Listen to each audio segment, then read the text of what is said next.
pagi, pemirsa TV One, apa kabar pagi ini? Semoga selalu dalam keadaan yang sehat, semangat, dan juga baik. Senang sekali Inspirasi Pagi bisa kembali menjumpai Anda, tentunya dengan beragam informasi yang menarik dan semoga bisa menjadi inspirasi untuk Anda. Pemirsa, tahapan pemilu serentak tahun 2024 yang akan diselenggarakan nanti di tanggal 14 Februari 2024 mendatang, ini sudah dimulai sejak 20 bulan yang lalu, yakni di tanggal 14 Juni 2022. Kita sudah banyak melihat ada banyak nama bakal calon presiden yang sudah muncul, namun untuk pendamping calon presiden tersebut masih belum muncul banyak saat ini, masih banyak pertimbangan yang dilakukan dan nama bacawa pres ini banyak sekali muncul pada hasil survei, tapi belum dipasang-pasangkan begitu ya, apakah ini strategi atau bagaimana elektabilitasnya. Kita akan membahasnya dengan tamu saya pagi ini, sudah ada di sini, ada Mas Arief Rosyid Hasan selaku Ketua Umum PBHMI di tahun 2013 sampai 2015, ini perwakilan dari tokoh muda kita ya. Selamat pagi. Selamat Mas Rosyid, terima Melisa. kasih sudah ada di sini. Terima kasih, sama-sama. Dan di sini juga sudah hadir secara virtual Bapak Burhanuddin, Direktur Eksekutif dari Indikator. Selamat pagi, Pak Burhanuddin. Pagi, Melisa. Terima kasih sudah hadir di sini secara virtual. Kita mau ngobrol ini seputar bagaimana elektabilitas dari bakal calon wakil presiden begitu ya. Saya ke Mas Rosyid terlebih dahulu, Mas Rosyid. Kalau kita lihat peta politiknya saat ini sengit sekali kancah dari calon presiden seperti apa, kita sudah melihat nama-namanya. Tapi kalau dari bakal wakil presidennya ini masih di hasil survei saja kemudian. Bagaimana Mas Rosyid melihatnya? Iya, jadi kalau kita lihat ya, survei terbaru baik dari Indikator maupun dari Poltreking kan, dua bakal calon presiden yang belum mengumumkan wakil presidennya ini kan surveinya beti ya, atau beda-beda tipis gitu. Sehingga memang penentuan calon wakil presiden ini akan sangat menentukan siapa yang akan menang kemudian ya. Baik di putaran pertama maupun di putaran kedua. Sehingga memang menurut saya wajar saja gitu bahwa para partai koalisi dalam hal ini itu sangat hati-hati ya berikut dengan calon presiden masing-masing gitu ya untuk menentukan calon wakil presiden gitu. Tapi yang pasti ini sih kalau pilpres sebelumnya capres yang menentukan gitu ya. Tapi kalau 2024 yang akan datang ini sih kita bakalan lihat calon wakil presiden yang akan sangat menentukan ya kemana bandul kemenangan itu. Gitu. Baik, coba kita cross check ya ke Mas Burhanuddin ya. Tadi kalau kata Mas Rosyid di sini dari calon wakil presidennya ini bisa menentukan arahnya. Kalau dari elektabilitasnya sendiri saat ini, kalau untuk para calon wakil presiden seperti apa Mas Burhan? Ya kalau menurut survei kami ya, secara nasional Ridwan Kamil unggul tipis dibanding Erick Thohir. Tetapi kalau dipotret di beberapa wilayah battleground seperti Jawa Timur, Erick Thohir unggul tipis dibanding Hovifah. Dan Ridwan Kamil yang secara nasional unggul tipis, itu di wilayah Jawa Timur relatif kurang kompetitif. Karena beliau hanya kuat terutama di wilayah Jawa Barat. Sementara battleground kunci adalah Jawa Timur. Karena kita tahu Jawa Tengah per hari ini dikuasai oleh Ganjar Pranowo, kemudian populasi provinsi terbesar pertama Jawa Barat dikuasai oleh Prabowo Subianto, maka provinsi yang menentukan siapa yang unggul antara Prabowo versus Ganjar adalah Jawa Timur. Nah, Anies sendiri di antara provinsi-provinsi di Jawa hanya unggul di Jakarta. Jadi, mengapa Anies kurang kompetitif secara nasional? Karena beliau di antara 3 provinsi terbesar di Indonesia, itu tidak ada satupun yang dia kuasai. Bahkan sangat lemah di Jawa Tengah dan Jawa Timur. Jadi yang menentukan siapa yang menguasai Pilpres 2024 adalah Jawa Timur. Dan di Jawa Timur, Erick meskipun unggul tipis dibandingkan Hovifah, Gubernur Jawa Timur, tetapi dia punya keunggulan karena bukan hanya bisa diterima oleh warga NU, tapi juga bisa diterima oleh warga Muhammadiyah di Jawa Timur, kemudian juga bisa diterima oleh umat Islam yang tidak terafiliasi dengan ormas Islam manapun, termasuk skor keunggulan tertinggi Erick justru di kalangan non-Muslim yang tinggal di Jawa Timur. Jadi poin saya adalah Jawa Timur menjadi sangat krusial dan Erick meskipun dianggap belum terlalu lama aktif di NU, ternyata cukup bisa menarik perhatian warga NU Ya mungkin sejak keterlibatannya di Banser GP Ansor, termasuk juga menjadi ketua panitia Harlah 1 Abad NU. Nah ini cukup mengejutkan karena terus terang survei kami 1.810 responden di Jawa Timur awalnya memperkirakan nama-nama yang dekat dan besar dalam tradisi NU yang justru unggul. Orang seperti Hovifah, orang seperti Muhaimin atau Mahfud MD. Tapi ternyata kalau kita cross 79,9% orang NU di Jawa Timur itu pilihannya terbagi sama kuat ke Hovifah dan ke Erik. Sementara mereka warga NU yang memilih Mahfud, apalagi Muhaimin Iskandar, itu relatif sangat sedikit dibanding 2 nama yang tadi saya sebutkan. Jadi intinya Jawa Timur jadi kunci, dan dalam konteks memenangkan pertarungan yang kompetitif antara Prabowo dan Ganjar, secara marginal effect 1 suara pun jadi krusial dalam menentukan hasil akhir nanti. Baik, baik. Saya coba tanyakan ke Mas Rosyid kemudian ya.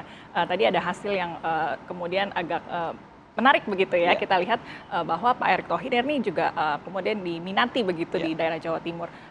Mas Rosyid sendiri ini ada hubungannya juga dengan NU, pernah menjadi tokoh muda di sana. Bagaimana Mas Rosyid melihatnya kemudian?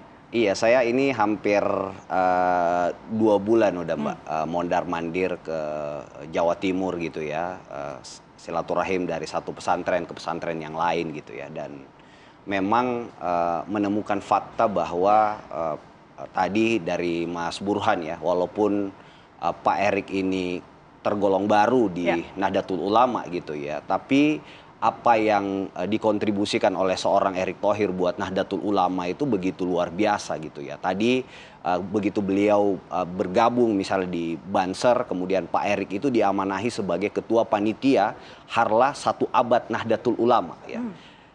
Dan ketika kita berinteraksi dengan para gus-gus, para kiai, para nyai di Jawa Timur gitu ya, beliau itu orang-orang para guru-guru kiai gus ini menyampaikan gitu, kalau Pak Erick ini tidak spesial, dia tidak bakalan mungkin dapat amanah sebesar ketua panitia Harlah 1 Abad itu. Bayangkan, saya kalau mau jadi ketua panitia nunggu 100 tahun lagi, Mbak gitu. Jadi itu yang sangat dan setelah kita belajar lagi ya, Nahdlatul Ulama dalam berpolitik itu akan selalu rasional melihat bahwa siapa yang punya kebermanfaatan yang luas. Dan Pak Erick Thohir setelah beliau diamanahi sebagai ketua panitia Harlah 1 Abad NU sampai hari ini ya, pekan lalu beliau jalan ke Tambak Beras ya, kemudian ke Tebu Ireng dan seterusnya, itu antusiasme masyarakat begitu luas gitu. Apalagi nanti tanggal 10 November ini kan tuan rumah Piala Dunia U17 pertama itu kan di Surabaya gitu. Jadi dan ini sejalan dengan bagaimana kecintaan para ulama juga terhadap sepak bola gitu. Jadi ini saya kira mengkonfirmasi ya dari surveinya Kang Burhan gitu ya, bahwa Pak Erick Thohir walaupun dia newcomer di Nahdlatul Ulama dan juga mungkin dalam kontestasi perpolitikan kita ini, beliau itu dilihat sebagai orang yang profesional, orang yang bersih, orang yang deliver, orangnya Pak Presiden Jokowi, dan kemampuan manajerial yang baik, dan juga dalam kemaslahatan itu jauh lebih konkret mungkin dibanding tokoh-tokoh Nahdlatul Ulama yang lain gitu. Baik, baik. Kita tahan sebentar obrolannya Mas Rosyid, nanti juga akan kita ngobrol lagi dengan Mas Burhan mengenai bagaimana nih elektabilitas para cawapres ini kemudian bisa menyokong bahwa capres yang nanti akan muncul tanggal 19 Oktober ya, nanti akan penasaran. Kita lihat bagaimana ya. Nanti kita akan ngobrol lagi, jangan kemana-mana, tetap di Inspirasi Pagi.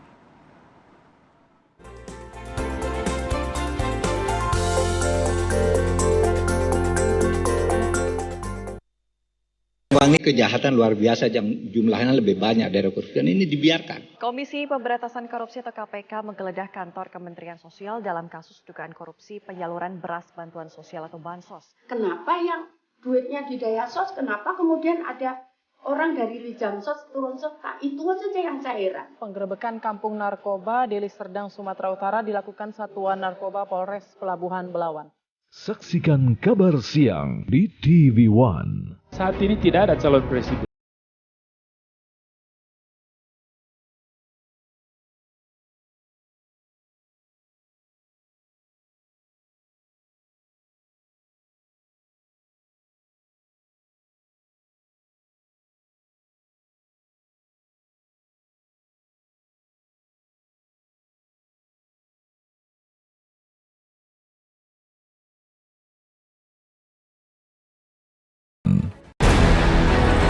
menuntaskan kasus yang meresahkan.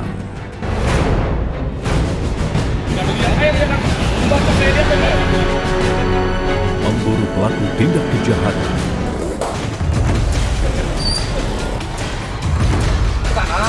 Menyergap hingga ke tempat persembunyian.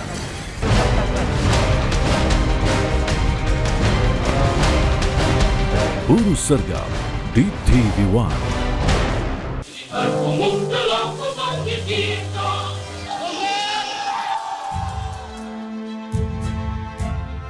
Tanggal 29 September 1955 diadakan pemilihan umum untuk DPR.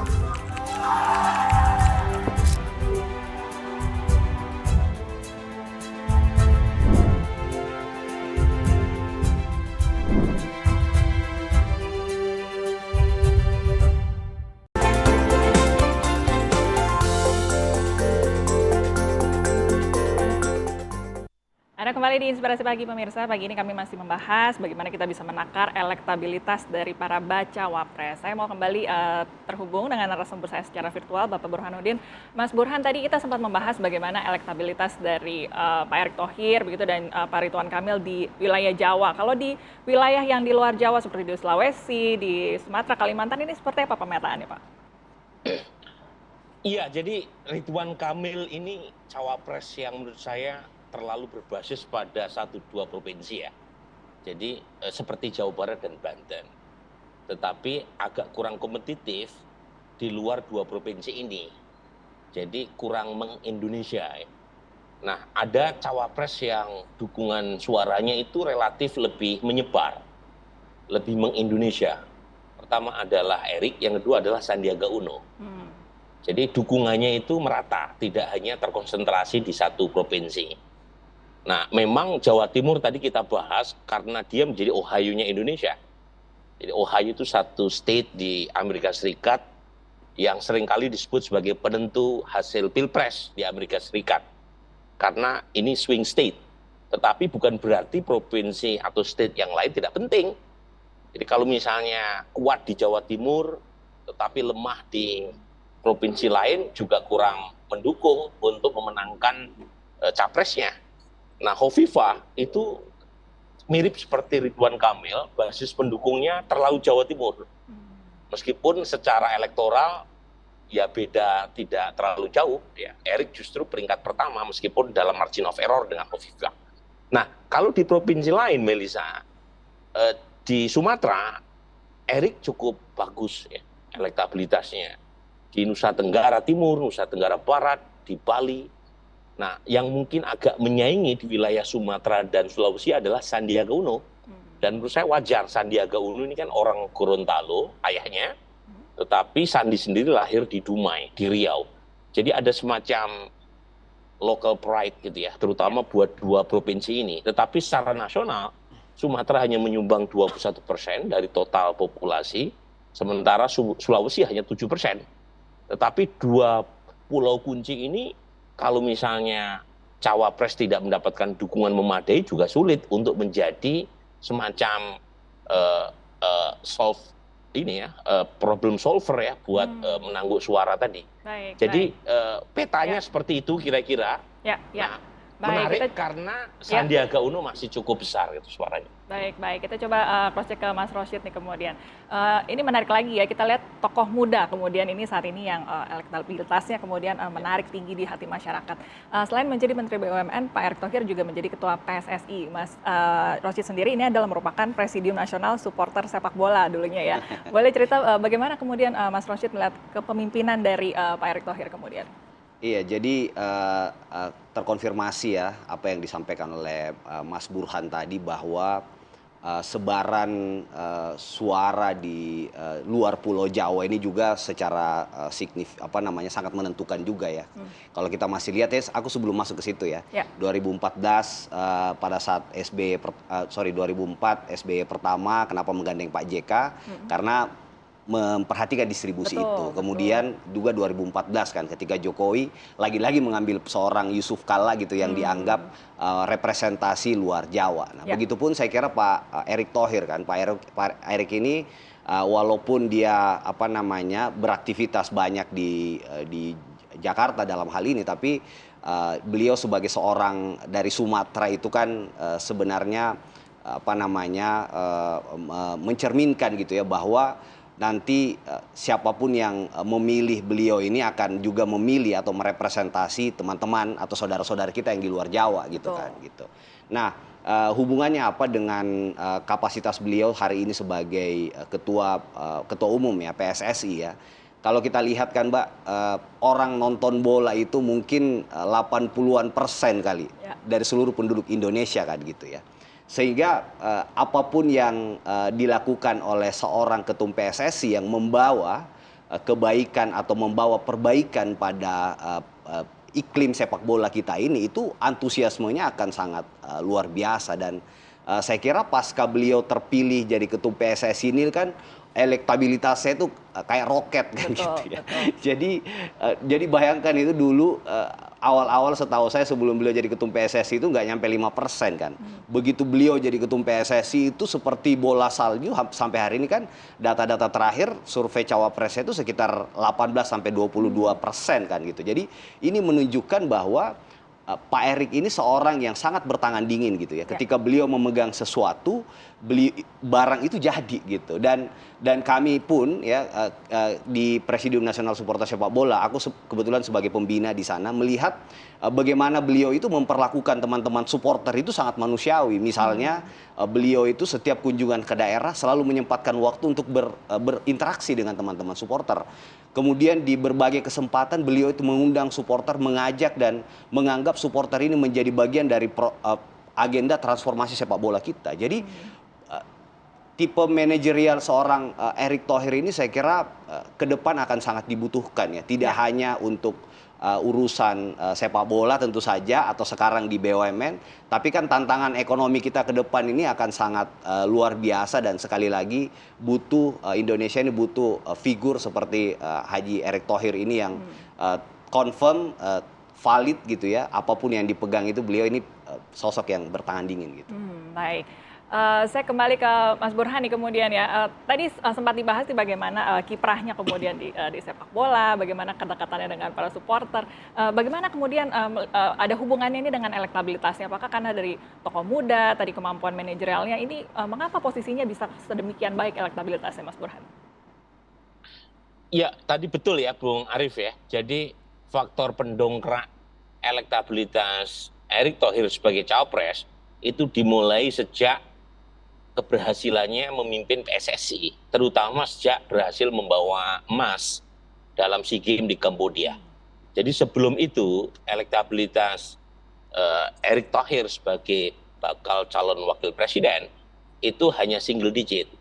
Jadi di luar 5 nama besar. Baru setelah berhasil membawa emas, kemudian banyak sekali gebrakan yang beliau lakukan sebagai ketua PSSI, itu elektabilitasnya merangkak dan sempat di peringkat pertama, meskipun bedanya tidak signifikan ya dibanding Ridwan Kamil. Tapi poin saya, meskipun beliau cukup sukses ya, memimpin Menteri BUMN, tetapi kita tahu portofolio BUMN kan tidak banyak yang diketahui oleh publik. Nah ini yang kemudian mengakibatkan bola ya itu punya efek pendongkrak elektoral yang cukup besar buat Erick Thohir. Meskipun mungkin tidak diniatkan secara langsung ya, tetapi bonus lah ya dari publik kepada beliau, di mana survei lembaga survei Indonesia itu menemukan 92% mereka puas terhadap kinerja Erick sebagai ketua umum PSSI. Jadi ini yang menjelaskan mengapa elektabilitas Erick naik, dan mungkin menjelang Piala U17 yang akan disiarkan oleh banyak media di Indonesia di saat-saat krusial jelang 2024, itu salah satu senjata rahasia Erick juga. Karena bagaimanapun kalau misalnya berhasil proses penyelenggaraan Piala U17 dan timnas kita mampu menciptakan kejutan minimal lolos di penyisihan grup, itu mungkin juga punya bonus elektoral buat ketua umum PSSI. Baik, baik. Ini menarik ya, elektabilitasnya sudah terlihat tinggi, kemudian ada beberapa nama, tapi kok belum juga dipasang-pasangkan, belum juga diumumkan begitu ya? Apakah ini strategi? Tadi seperti yang tadi kita mau bahas ya. Nanti saya akan tanyakan ke Mas Burhan, tapi kita tahan dulu ya, Mas Rashid ya, supaya lebih menarik lagi. Nanti kita akan lanjutkan obrolannya. Jangan kemana-mana, tetap di Inspirasi Pagi, kami segera kembali. Terima kasih pemirsa, Anda masih bersama dengan kami di Inspirasi Pagi. Saya masih duduk bersama dengan Mas Rashid di sini dan kami masih terhubung secara virtual dengan Mas Burhan. Mas Burhan tadi sempat terpotong nih ya. Kalau di pemilihan umum sebelumnya begitu kita sudah melihat para calon presiden dan juga bakal calon wakil presiden ini sudah ramai-ramai mengumumkan dari waktu yang lebih lama begitu. Ini tinggal 9 hari lagi di masa pendaftaran, tapi belum semuanya berpasang-pasangan. Kenapa kemudian menunggu apa sebetulnya dan apakah ini strategi apa yang kemudian dilakukan, Mas Burhan? Saya kira ada faktor kunci yang ditunggu oleh calon presiden yang terafiliasi dengan pemerintahan Presiden Jokowi sekarang, Ganjar dan Prabowo. Apa yang mereka tunggu? Keputusan MK terkait dengan judicial review berkaitan dengan batas usia minimum capres dan cawapres. Nah, kalau misalnya MK menggolkan uji materi terkait dengan batas usia minimum dan memperbolehkan mereka yang berusia di bawah 40 tahun untuk bisa maju, nah ini tentu akan menjadi karpet merah buat Gibran, ya, Raka Buming Raka, dan bisa mengubah konstelasi penentuan cawapres. Bukan hanya buat Prabowo, tetapi juga bisa jadi buat Ganjar Pranowo. Jadi itu yang mereka tunggu. Kalau misalnya penolakan uji materi itu terjadi oleh MK, saya kira apa yang kita diskusikan berkaitan dengan nama-nama yang sudah muncul, santer didiskusikan di elit, misalnya Erik diproyeksikan menjadi pendamping Prabowo, kemudian Mahfud MD, atau Sandi, atau Hovifah digadang-gadang sebagai cawapres Ganjar, mungkin saja tidak akan berbeda jauh dari hasil diskusi yang kita dengar di kalangan elit. Tapi kalau misalnya MK memutuskan batas usia minimum diturunkan dan Gibran bisa maju, maka Gibran bisa menyodok sebagai kejutan. Dan tentu peluang Erik menjadi didiskon gitu ya. Tetapi lagi-lagi kita tunggu perkembangan mutakhir, terutama PR buat Erik saya kira mendekati Golkar ya. Karena Golkar kan partai kunci di Koalisi Indonesia Maju. Nah, per hari ini saya menangkap kesan Partai Golkar resistensinya kepada Erik masih terlihat. Sementara Erik cukup didorong oleh PAN, dan saat yang sama Demokrat juga Erik punya kedekatan yang cukup baik. Nah, tinggal Erik meyakinkan Golkar di antara partai pendukung Pak Prabowo, Golkar punya peran kunci. Saya kira itu PR buat Erik ya, sambil dak-dikduk ya menunggu keputusan MK seperti apa. Baik, terus sekali nih ya. Jadi kita masih menunggu nanti ya sampai tanggal 19 Oktober. Baik, Mas Rashid, mungkin harapan dari para pemuda, mewakili dari tokoh muda sebetulnya nanti kan akan menjadi generasi mendatang nih akan dikuasai kaum muda. Sebetulnya apa yang diharapkan dari pemimpin kita nanti yang akan ke depan?